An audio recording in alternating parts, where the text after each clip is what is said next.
Very good evening to all of you. ये question 28 जनवरी shift 2 JEE mains 2025 में आया। इस क्वेश्चन के अंदर हमें दिया हुआ है कि number of natural numbers find करने हैं 212 से 999 के बीच में, such that the sum of their digit is 15। यानी कि अगर मेरा 3 डिजिट का नंबर एक्स वाई जेड है तो मुझे बताना है कि x plus y plus z हमेशा 15 होगा। उसके लिए हम क्या कर सकते हैं कि मेरा x जो है वो 2 या 2 से बड़ा ही होगा, क्योंकि इसके बिटवीन में चाहिए, तो मैं x की वैल्यू 2 से स्टार्ट कर सकता हूँ। तो उस सिचुएशन में y प्लस जेड को जो होना होगा वो 13 होना होगा, और y प्लस जेड को 13 होने के लिए मैं y की वैल्यू 9 से शुरू करता हूँ, है ना। 9 के साथ कितना चाहिए होगा 4, फिर 8 के साथ कितना चाहिए होगा 5, फिर 7 के साथ 6, और फिर 6 के साथ 7 आएगा, और यहाँ से केसेस रिपीट हो जाएंगे, ये दोनों वापस उल्टे हो जाएंगे 5 और 8, तो टोटल यहाँ पे 6 तरीके से हो सकता है। फिर x इक्वल टू अगर हम 3 लेते हैं तो मेरे को y प्लस जेड को 12 रखना होगा, है ना। x अगर 3 होगा तो y प्लस जेड कितना हो जाएगा 12, और फिर अगर y को 9 से शुरू करते हैं तो 9 3, फिर 8 के साथ कितना लेंगे 8 और 4, फिर 7 और 5, और फिर 6 एंड 6।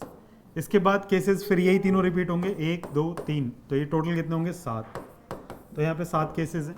फिर x इक्वल टू अगर मैं 4 लेता हूँ तो y प्लस जेड मेरे को कितना बनाना पड़ेगा 11, तो उसके लिए 9 और 2 ले सकते हैं आप, और 9 के बाद 8 और 3 ले सकते हैं, 7 और 4 ले सकते हैं, फिर 6 और 5 ले सकते हैं, फिर ये उल्टे हो जाएंगे यहाँ से 4, है ना, ये चारों उल्टे हो जाएंगे, तो यहाँ पे 8 वेज आ जाएंगे। फिर x इक्वल टू अगर 5 लेते हैं तो y प्लस जेड हमारे पास 10 होना चाहिए। y प्लस जेड के लिए 10 बनाने के लिए 9 और 1 ले सकते हो आप, फिर 8 और 2 ले सकते हो, फिर 8 और 2 के बाद आपका आएगा 7 और 3, फिर 6 और 4, फिर 5 और 5। इसके बाद केसेस ये वाले चारों रिपीट होंगे, तो टोटल यहाँ पे 9 वेज आएंगे। अब 9 के बाद x इक्वल टू 6 लेके देखते हैं। जब 6 लेंगे तो y प्लस जेड हमें कितना चाहिए होगा, y प्लस जेड हमें 9 चाहिए होगा। अब 9 और 0 कर सकते हो आप, फिर 8 और 1, फिर 7 और 2, फिर 7 2 के बाद 6 और 3, फिर 5 और 4, फिर 4 5 यहाँ से रिपीट होने शुरू होंगे उल्टे, तो ये कितने हमारे पास 3 2 5, तो 10 हो जाएंगे यहाँ पे वेज, ये 10 वेज होंगे। फिर x प्लस x अगर हम 7 लेते हैं तो y प्लस जेड उस समय हमें कितना लेना होगा 8 लेना होगा, और 8 के लिए आप कैसे बनाओगे, तो y को फिर 8 से शुरू करते हैं, 8 0 8 1 सॉरी 9 1 7 और 1, फिर 6 और 2, 6 2 के बाद 5 और 3, फिर 4 और 4। इसके बाद केसेस यही चारों रिपीट होंगे, तो 4 और 1 5 4, यहाँ पे टोटल केसेस आएंगे 9, ठीक है। फिर x प्लस एक्स को हम 8 ले सकते हैं, तो y प्लस जेड उस समय 7 हो जाएगा।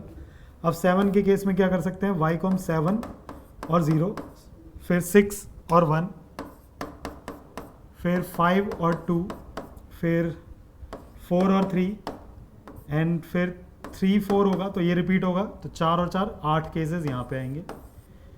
फिर x को अगर 9 लेते हैं आप, तो x इक्वल टू 9 लेने पर y प्लस जेड कितना होना चाहिए हमारा 6, 6 के लिए 6 0 6 1 सॉरी 5 1 5 1 के बाद 4 2, फिर 3 और 3, फिर ये रिपीट होंगे 3 और 1 4, यानी कि 7 केसेस यहाँ पे होंगे।